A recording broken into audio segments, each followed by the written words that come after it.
Hey guys, thank you so much for clicking on this video. I'm so excited that you ended up here today.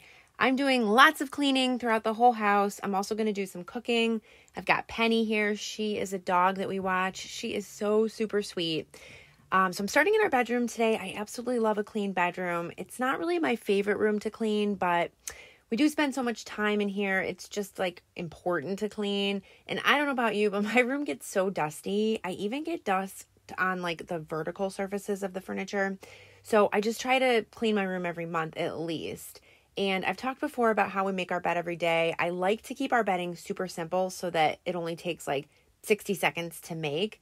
I do love the look of beds with multiple blankets and pillows, but I just know if I had that, I wouldn't be able to keep up with it or make my bed every day. There's this YouTuber who I've watched, and she has like a really pretty bed. Her name's Brittany Vassar, I think, and she's shared in her videos that her trick to keeping her bed neat is that she sleeps on top of her bed with a blanket. So she just like doesn't even unmake it. She just gets a blanket and then sleeps that way.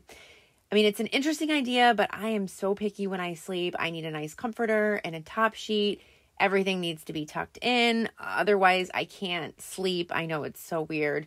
But speaking of sleep, I'm a huge sleep advocate, and I thought I'd share some tips while I clean here on how I can get a good night's sleep every night. I mean, sometimes I sleep terribly like anyone else, but honestly, most nights I sleep really well.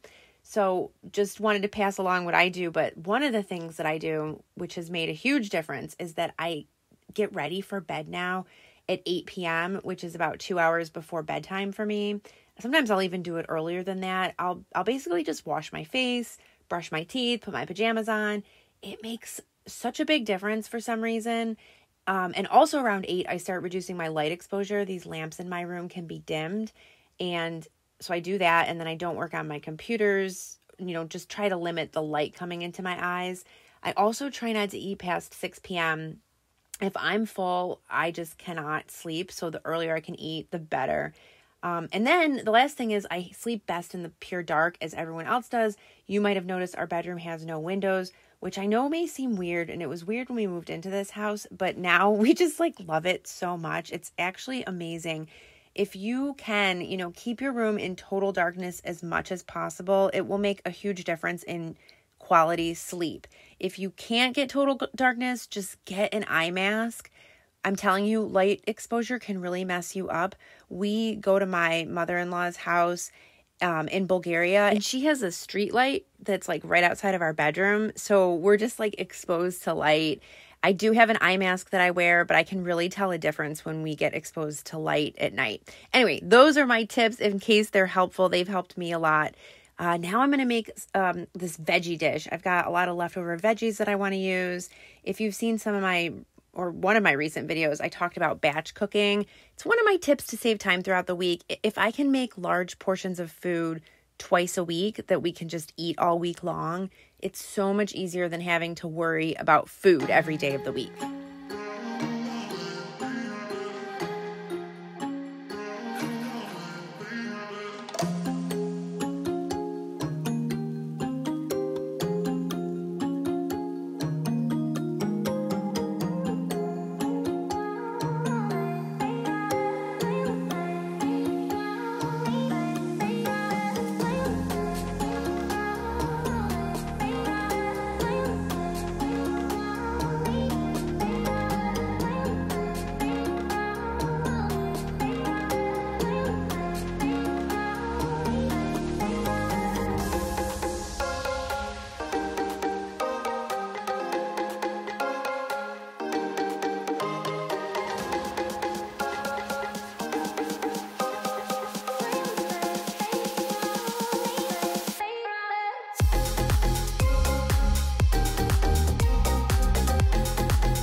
So the verdict on this meal that I made for this video, it was just okay.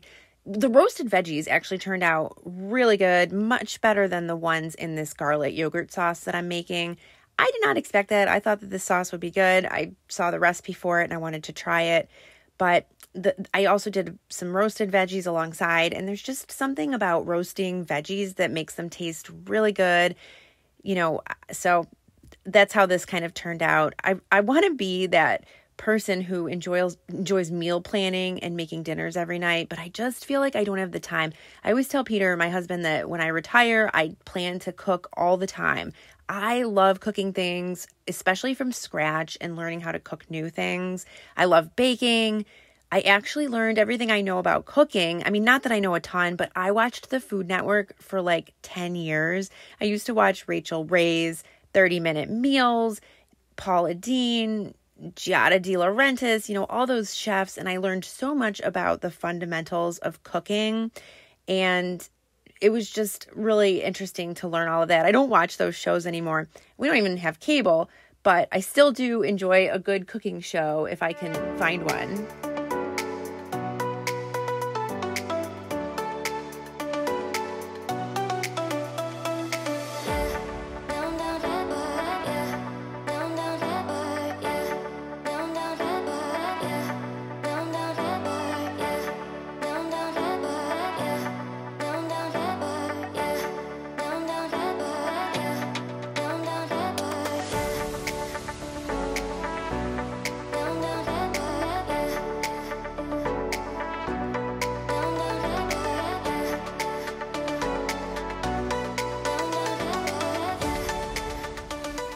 Another thing I wanted to mention is about cleaning motivation. Probably if you've watched my video before, you know about this and you're pretty attuned to it, but I kind of just wanted to talk a little bit about habits. You can have good habits, you can have bad habits. I have both, but I did want to talk about some of the good habits I've developed over the years that have helped me to keep a tidy home. Maybe these habits will help you too, but the biggest thing for me is that having a daily and weekly cleaning routine that's really helped me to keep the house on track. We have 5 people between me, Peter, and the 3 kids, and my kids are old enough that they can help, but there's still a lot of work to be done, even with everybody pitching in. But I find with the routines and the habits that have formed from them, it is just so much easier. I have things I do every day. I have things I do every week, and I don't even think about it. I don't write it down. I did have to think a lot about it in the beginning, but now it's been so many years of just doing it. I'll actually link some videos in the comments below if you're interested in seeing any of them after this. But, again, these are just habits that have helped me. And the whole reason actually why I started my YouTube channel is to share what works for me in the hopes that maybe it could also work for you.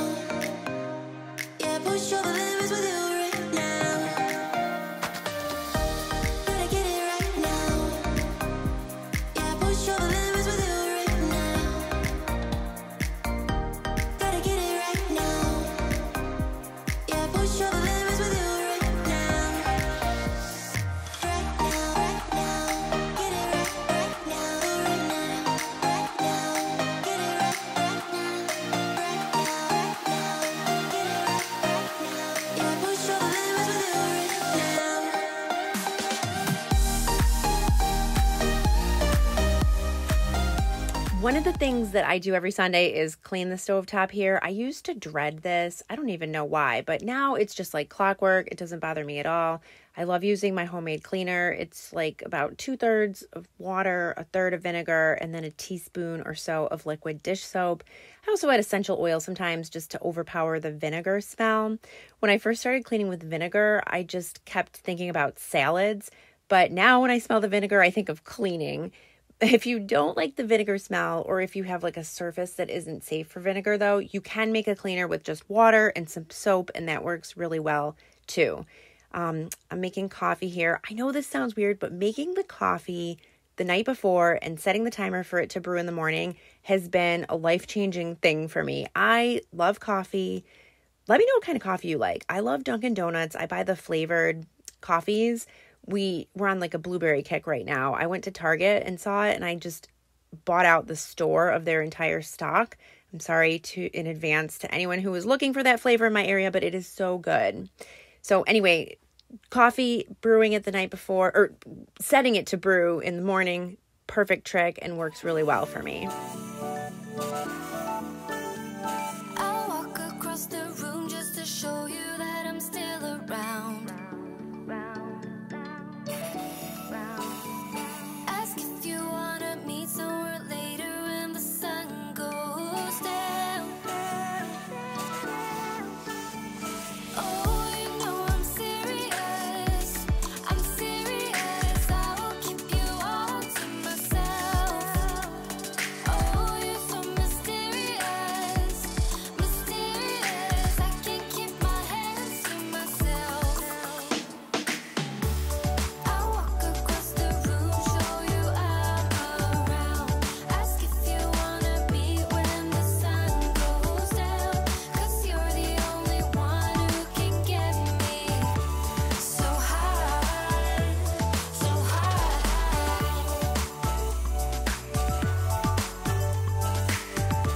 so high, so high. So I have no problem doing laundry. I actually like doing laundry, putting it in the machine and stuff like that. But my problem is that I hate folding it. And kind of along those same lines, if I don't fold the laundry the same day that it's done, I just let it sit for days. It almost becomes like this looming task, and it just sits there looking at us and just hanging out, downstairs somewhere. The good thing is, if I leave it long enough, luckily, someone else in the house will take the hint and fold it. My kids do fold the laundry a lot, but we usually have to ask them several times, and, that's always a big thing. Here's the final product of my food, by the way. Those are the roasted veggies. Okay, now I'm doing the entryway. One of the changes that I made in our house in the last few years is to how we organize our entryway. I ended up putting this black cabinet here. It used to be in our kitchen, and I moved it here to hold our shoes. And we put our shoes in here, umbrellas, some of our winter items. So that's stored in here. And then I also added a basket for sneakers and a bin for backpacks or purses. And then on top of this black cabinet, I've got a basket for keys and wallets. This has been the perfect landing pad for coming and leaving our house. The coat closet is around the corner. That's the only negative of this house. There's nowhere to have like a closet when you walk in. And, before we had this cabinet, we really didn't have anywhere to put all of our stuff. And our shoes were supposed to go in that coat closet, but no one really was like bothering to go around the corner to put their shoes in there. So they just would pile them at the entrance, and then they'd pile their backpacks, and bags would get scattered around. And this place was just like very disorganized and out of control. But now that we've put the cabinet there, everything is much more orderly, and the house just looks neat. And I feel like if the entry of your house looks neat, people who come to your house, sometimes that's the only part of your house that they'll see. So I think it's really good to have a nice, tidy looking entryway. A lot of parents will come to like pick up their kids from our house, or, people will come over, and of course they walk right into the entryway first. And I just have this feeling that if the entryway looks in like disarray, then they're just going to be thinking to themselves, wow, the house must be a mess if this is what the entryway looks like. I mean, this is just what I'm thinking. So I like to keep the entryway looking good. So think you were right. Bring it on, prove me wrong. Go put up a fight. The way I do will knock you